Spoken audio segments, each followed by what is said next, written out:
everything you need to know about what's happening around you. That's why you need VOP this morning, because we will climb this far to give you a voice in what's going on, from news, reviews, politics and the economy, sports and even entertainment. Join us weekdays 7 a.m. to 9 a.m. right here on VOP TV. VOP TV. Now you have more than a voice. When your morning starts, make sure to look around for the right company to serve you everything you need to know about what's happening around you. That's why you need VOP this morning, because we will climb this far to give you a voice in what's going on, from news, reviews, politics and the economy, sports and even entertainment. Join us weekdays 7 a.m. to 9 a.m. right here on VOP TV. VOP TV. Now you have more than a voice.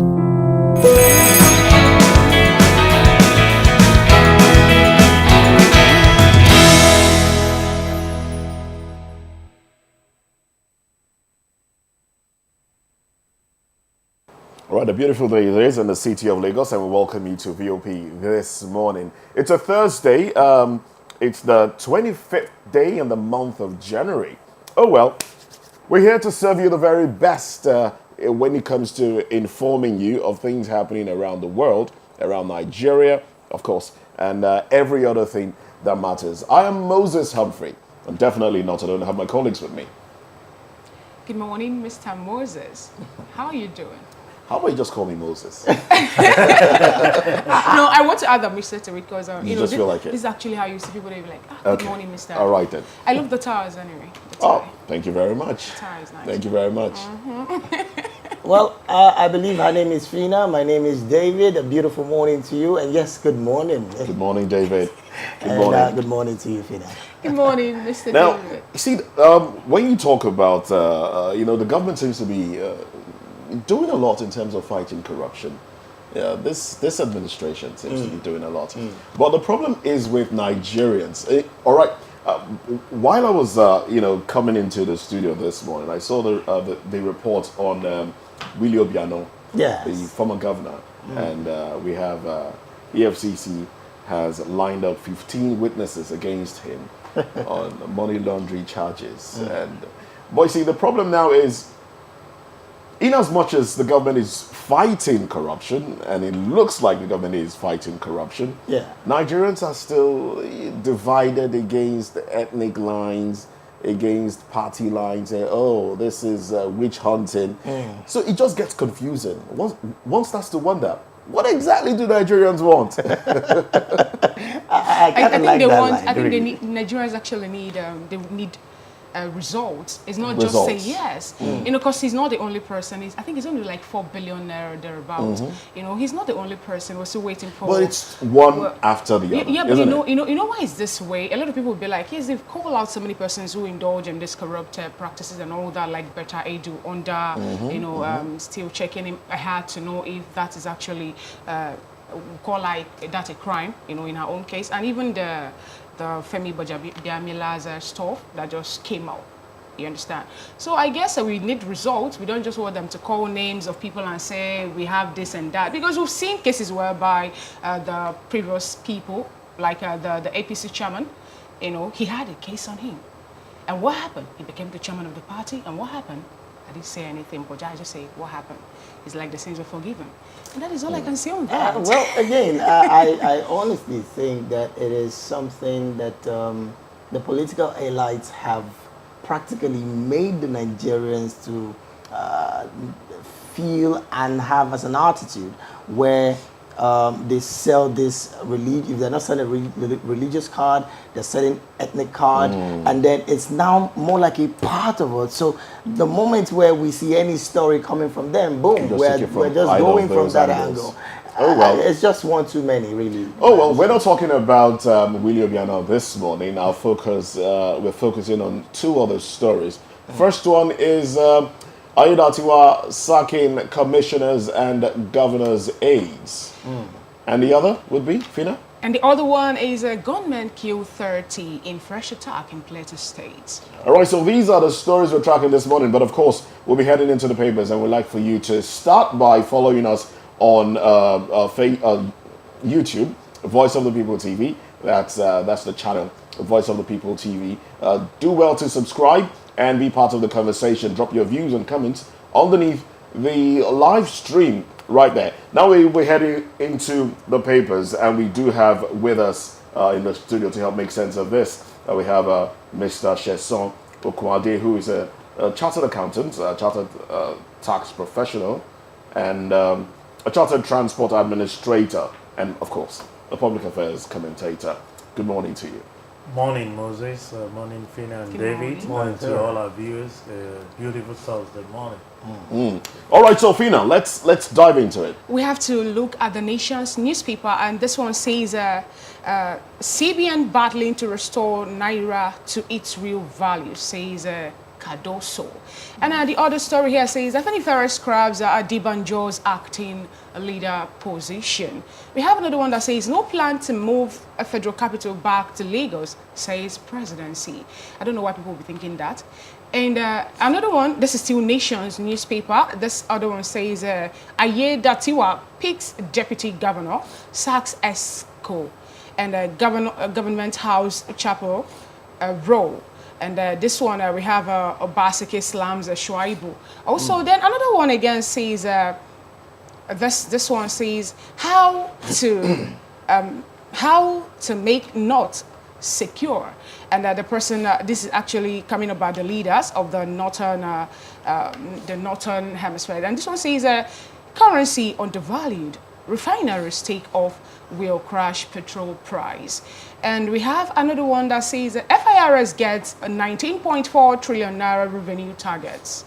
We have a small bite to that too.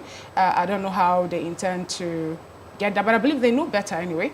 And then I think another one here says there's a pictorial to this, and here we have the Northern elders, and some of them also. They want to talk security issues in the country. Okay, that is that on Nation's newspaper this morning. Right. Okay, so Mr. Okwade, which would you want to relate with? There is the CBN battling to restore Naira to its real value from the CBN governor. I'm talking about Cardoso.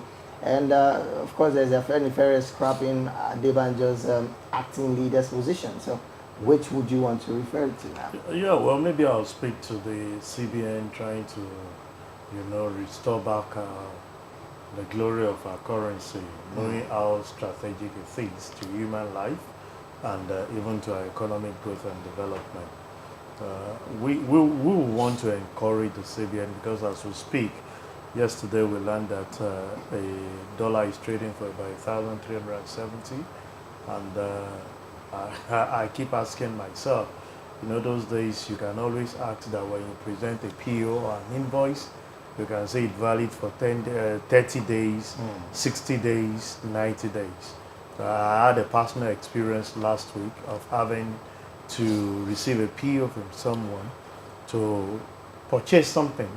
And as at last week, he gave me for a specific amount, that means about 195,000. I'm getting there a week later. It has moved to 220,000. And I'm like, but you gave me this last week. He said, but I did not read through that pricing actually was for 3 days. I said, 3 days? It used to be 30 days. Now when you give those things, he said the cost of dollar. I'm sure when you came last week and today, you know that the price is actually not the same. Knowing fully well that Nigeria is yet to get intended with the aspect of producing most of the things that we use. We are import-based economy, importing practically everything that we have. So putting pressure on the foreign exchange would definitely be there. But we have said it that government needs to be intentional, because you discover that we keep hearing about illegal miners, illegal processing of our crude oil and all the likes. That on its own speaks volume that we have more natural resources that we can process locally to give value even to the citizen. But we seem not to be annexing it. It seems to be in the hands of the very few. I read a story yesterday where the Minister for Solid Mineral said that after his coming, he's actually been receiving threats messages that the high and mighty, the people, it's a fact, because we know those that carry out this so-called illegal mining are not you and I that actually invest 200,000 or 500,000 to get. It involves millions of naira to get some machinery and some of those things to break out. I just feel that CBN needs to be intentional with their policy. We can see the direction of the CBN governor saying that they are going to have a complete change from what the last management team had in terms of venturing into other aspects that is meant for the commercial bank and other development bank, and concentrate more on monetary policy. So we feel and we await the swift response of CBN to normalize and regularize things so that the economy can pick back on its foot. All right. Okay, let's just dive into another paper, and this time we'll be looking at the Punch newspaper, where the banner headline is talking about the foreign scandal. EFCC probes $347 billion funds, summons foreign firms, and of course there is also industrial companies, banks gets lion's share under Emefiele. Social services receive least forest allocation, and anti-corruption agency deepens forex scandal probe. Detectives may grill 5 foreign companies next week. That's an interesting one. Also on the 4 billion naira theft, yes, 4 billion naira theft, EFCC lines up 15 witnesses against Obiano, and you find also right there above the nameplate where PDP Labour Party asks questions on Tinubu's France private visit. Also, you find there as well FIRS projects 19 trillion naira revenue in 2024. Also, you find above the nameplate there, the final story above the nameplate there, CBN fan relocation, presidency orders tackles Njume. And then down below, you find Afenifere demands state police scraps Adebanjo's leadership title. Also, you find there 15 Ibadan, 10 Ibadan explosion victims still missing. Now, this is from the Residents Association. And then finally, on the Punch newspaper, you see there Ondo Assembly screens new deputy governor as Aida Tiwa sacks cabinet. That's about it on the Punch newspaper. There's so much to really talk about, but then which would you prefer to want to talk about? I think I'll pick on the EFCC probe on the 347 billion funds.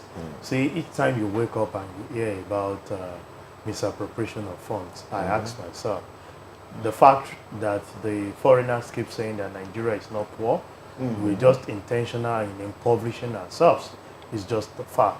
And it's because we don't have those control mechanisms to actually probe those that are actually managing our resources.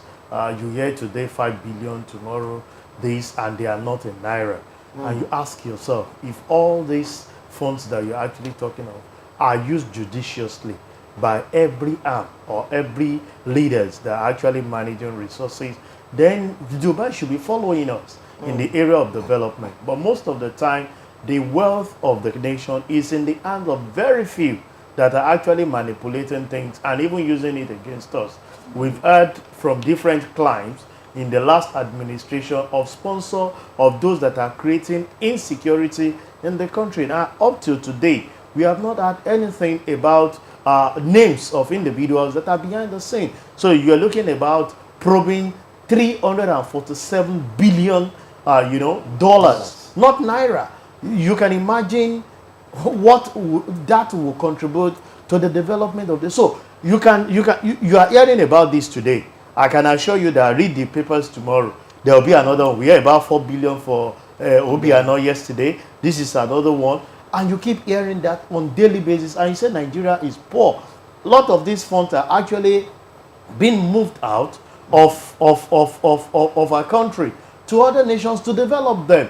So I feel that the anti-graft agency should not be a mere talk. Because most of the time, they will start this investigation, get to the middle of it and get stalled, and you hear nothing about it again. Where is the story about the alleged, because all my legal friend lawyers, the legal practitioner will always tell me it's still an allegation, an allegation that is actually dipping into our treasury and impoverishing an average man high up there. You see at times that people will come and say, okay, indeed, I've actually carried out this misappropriation, but we are plea bargaining. I'm taking 10 billion. Can I refund 1 billion? So what happened to the 9 billion? So I have always said that they are proposing capital punishment, even for those in terms of banditry, kidnapping, and the like. Can we do the same for those that are actually, because they are terrorists in terms of killing individuals, because those funds are actually meant for the development of humanity, but they are not getting it. A lot of people are dying day by day. As we speak, they will tell you that you dare not fall sick. This is the period where I remember the way we grew up, in the church, and saying that this is the time you don't take medicine. But because to even buy some of these things are not easy to come by.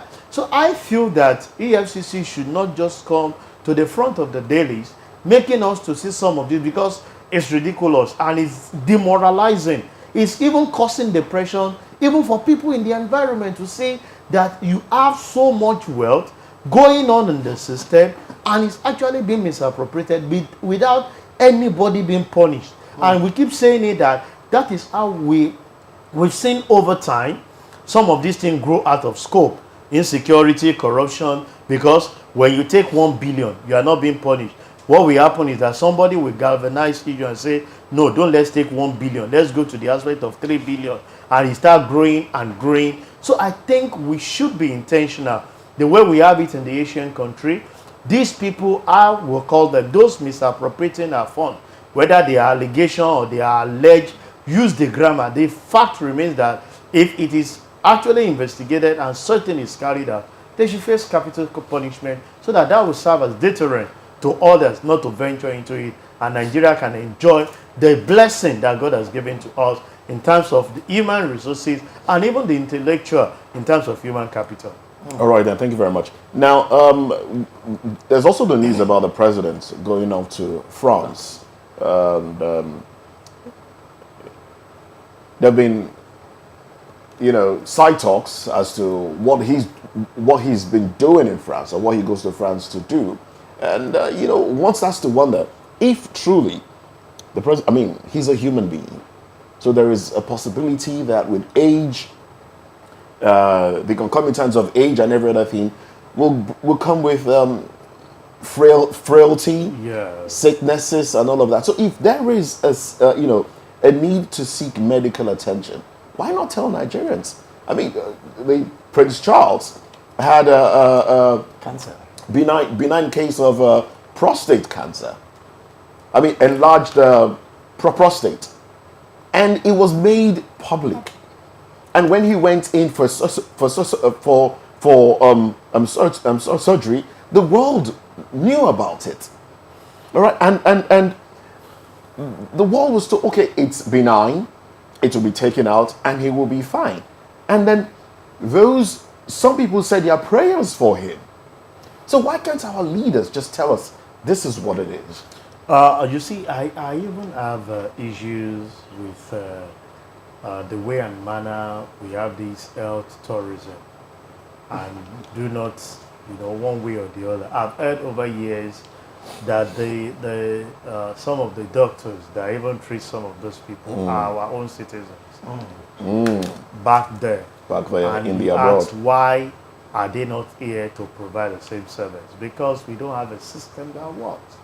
So you and I are crying and languishing that it's difficult to get drugs, even malaria drugs. I was talking to someone yesterday on a particular station. I was saying, just I had malaria when I visited the physician and prescribed some drugs for me. I was at the pharmaceutical shop to get some of that. And it was crazily expensive. He said, I started considering whether I should go to get our Yahoo-Yahoo. local apps, Yahoo-Yahoo. And I'm sure that Yahoo-Yahoo will tell you that getting those apps it has to do with dollars. With too. dollars, Even for it's things gonna that become we expensive. that you can imagine the way it is. But our leaders, well, it's not known to us that it's going for medical issue, but we know that each time you visit, it's just like when you hear the former president going to UK, you understand what, and when he's on private, visit, you understand what those things are meant for. But we've said it at times with that number. Look at the developed world. Have you heard of Biden or any of the leaders in other climes saying they are Going to China. Or going to India to really carry out? You talked about Prince Charles. These things will actually be carried out in their country, because traveling out there, it's not going to spend naira. How I wish that each time they go out on this trip, they are going to be spending naira, whether that will on its own empower our currency. Well, you're going there with a foreign exchange. I feel that I'm expecting a lot from this administration in trying to domesticate some of the things. Build up. We have the medical hospital at the Asura, which is being funded. We have our correspondents on the streets of Lagos to sample opinion of Nigerians on the headlines as well. I mean, this is Voice of the People, and we always want to get your view. So let's link up with Tosin Ejalonibu, who is on the streets of Lagos now, to talk to Nigerians on the newspaper headlines. Good morning to you, Tosin. What are Nigerians saying?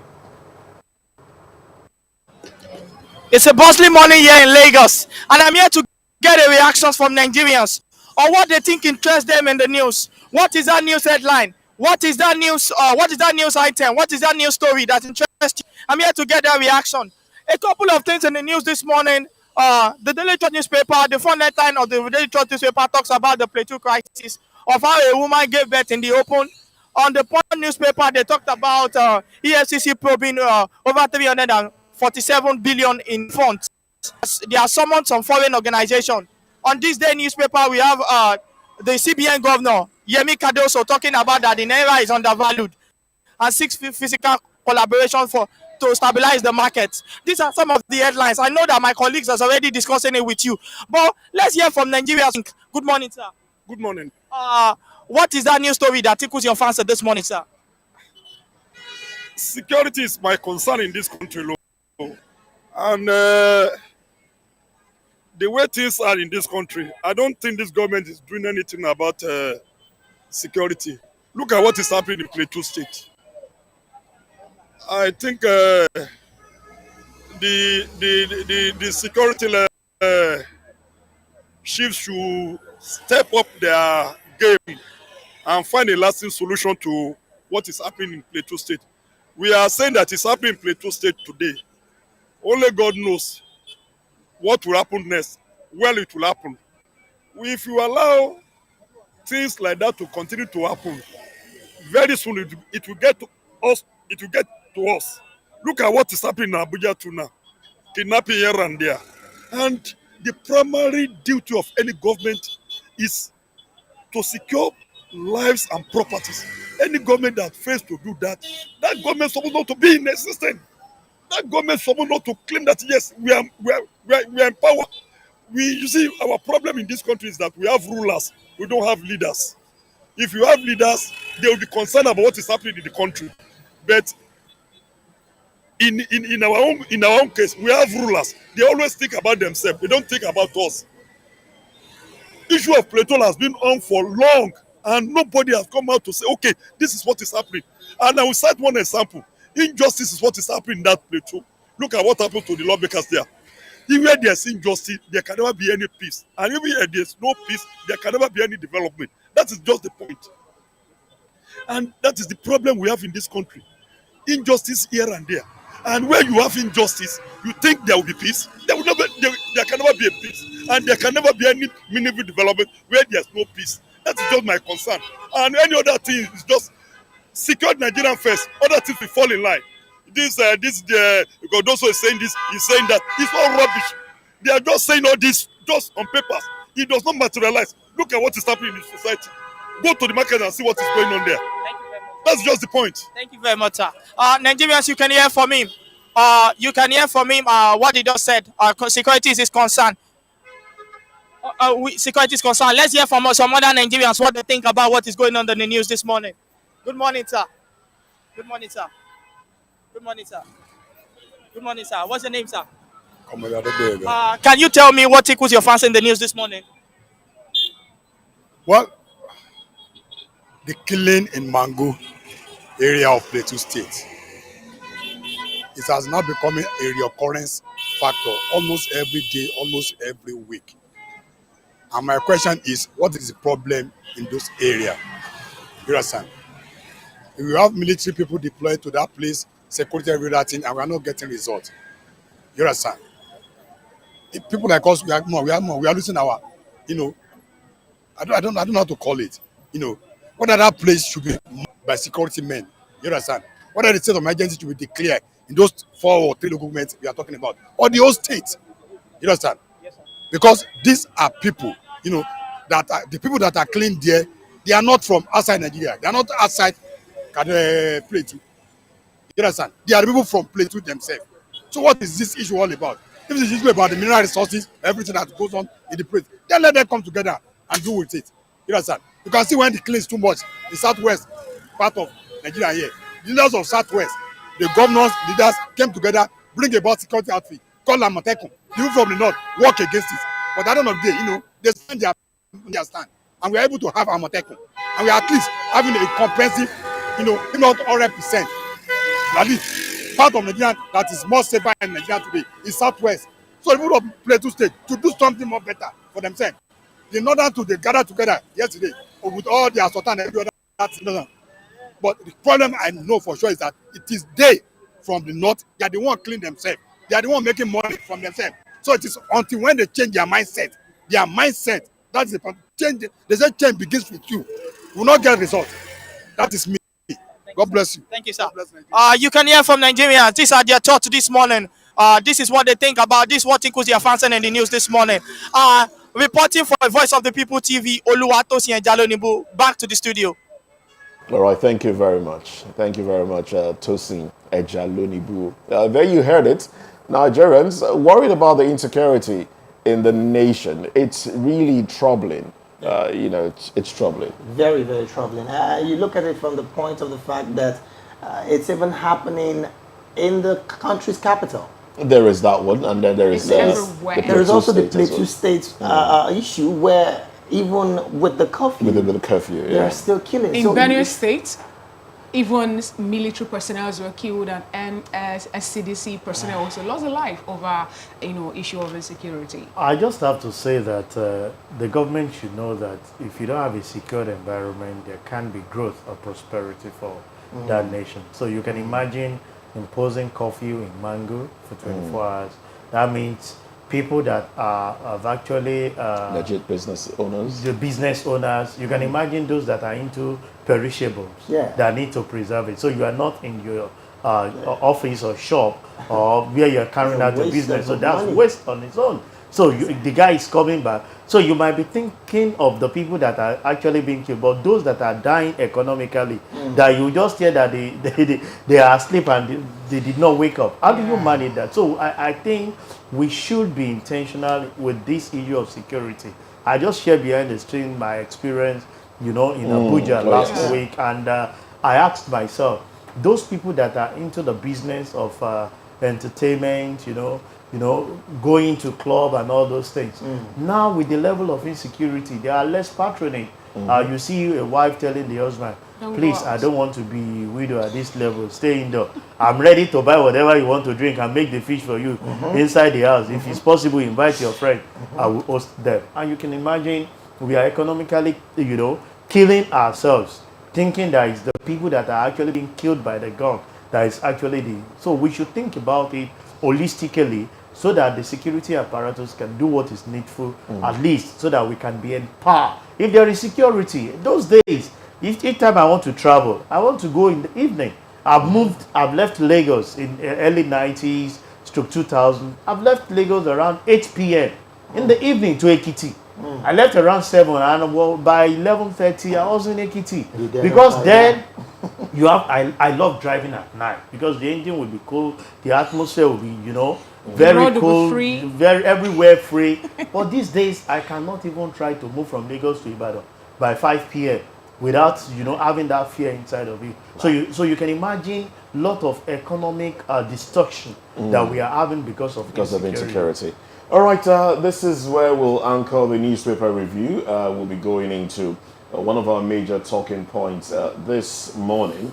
Well, up next on VOP this morning, the governor of Ondo State, Lucky Aiyedatiwa, has dissolved the State Executive Council. This is the conversation we'll be delving into right away, right after this break.